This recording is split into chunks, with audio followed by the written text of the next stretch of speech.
Hey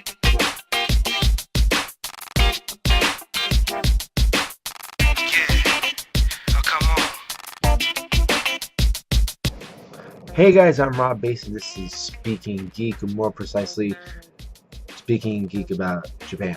I finally got something in the mail today I've been dying to get for a very, very long time. Like 4 years. Because that's a long time apparently. And it's this book right here. The John Lennon Museum book. Yes, John Lennon had a museum that was located in Saitama in Japan, which is just north of Tokyo. The museum is no longer in existence. It closed up shop in 2010. It was meant to be a temporary exhibit for like 2 or 3 years, and it lasted like 10 years, which is really cool.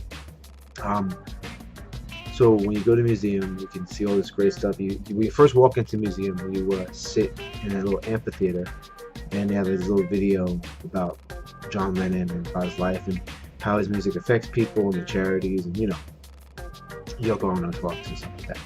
And then you go through all the stages of John Lennon's life. Very cool museum. They wouldn't let us film. We tried. They just wouldn't let us do it. So at the end of the museum, as you get out, they take you right into the storefront. And my friend bought me actually John Lennon guitar pictures here right there.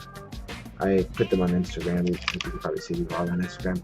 But we didn't pick up the museum book, and I don't know exactly why we didn't do that. It's only about like $20, and they must have been really cheap that day because they didn't pick up the book, which is really stupid. But finally, now I got it, and being that the museum is gone, this is hard to find. This is really, really, really rare, and I only found one copy in the last 4 years, and that's why I have this copy in my hand. It's used. You can see it's got a little messed up. It's not like perfect, but I ended up paying $54 for it. I could have bought 2 of these in Japan for the price I bought a used copy, but hindsight, right? Basically, everything that's in the museum is showcased in the booklet. So there's actually the floor plan, how the museum is. And then you go like his early life, and it's written in Japanese, and there's a little bit of English in there. So you can follow along if you don't speak English. Don't speak Japanese, but we'll let that go. Actually, most of it is in Japanese. See right there, his birth, and then his English. It's pretty cool. It goes back and forth. You see like his mother right there, and World War II, and John's drawings. All this stuff was actually on display. Like his mom's banjo. That's how he learned to play guitars on a banjo. And Sergeant Pepper outfit.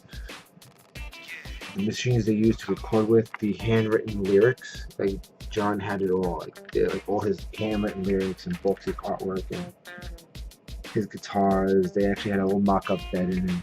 It's really cool to see like Revolution right there. Like that is like to see it in person. It's cool. I mean, this is cool to see it in the book. I think personally it's cooler to see it in person, but well, what can you do? But it's really amazing just how they were able to condense the whole museum into this book.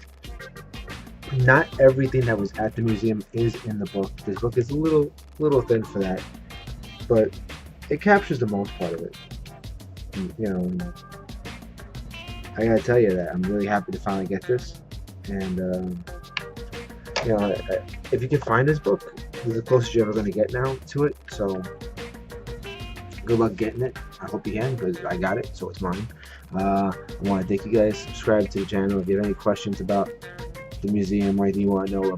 I plan to do an in-depth video on the John Lennon Museum the best I can. I'm going to steal images from online because I don't have any footage from inside.